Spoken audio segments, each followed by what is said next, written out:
Nandito ka. Uy, kuya.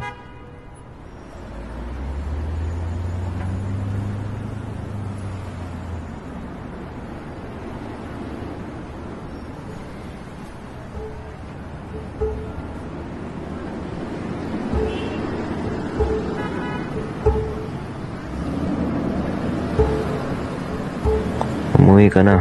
Mag-isa lang si Tay ngayon.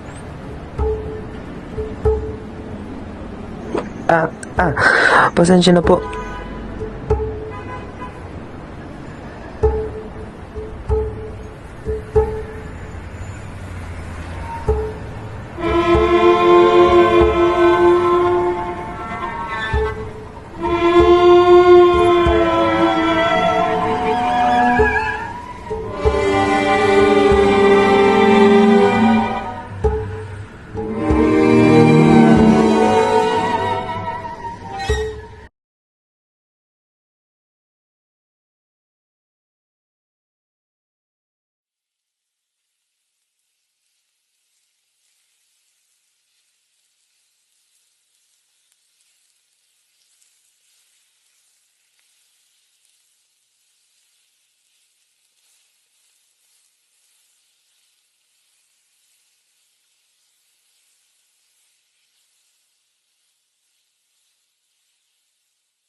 Nay, Ano nak?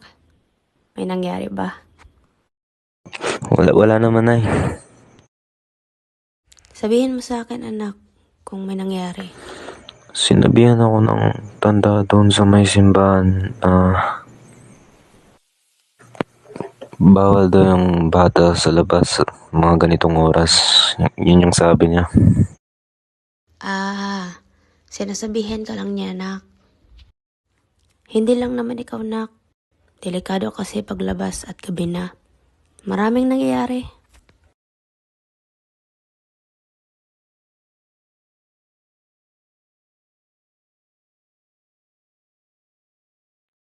Bakit bawal lumabas tuwing gabi? Marami naman akong mga kilalang kaklase na nagsisimba tuwing gabi. Bakit bawal ako? Ano, Nay? May nangunguha ba ng binata dyan sa labas?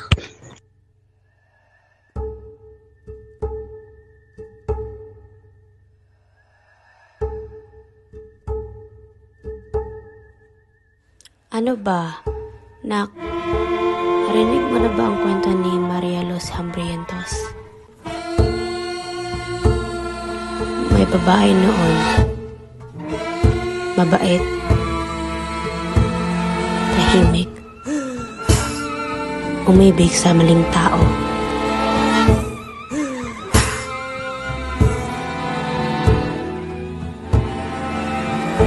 Iniwan siya. Mag-isa niyang binuhat ang bata sa tiyan niya.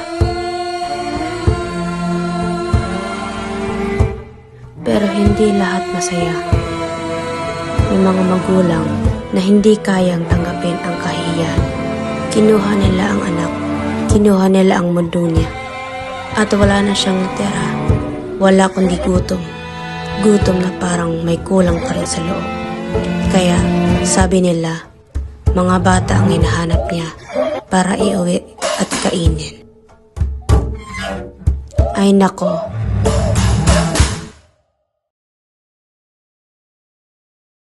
Gutom na to.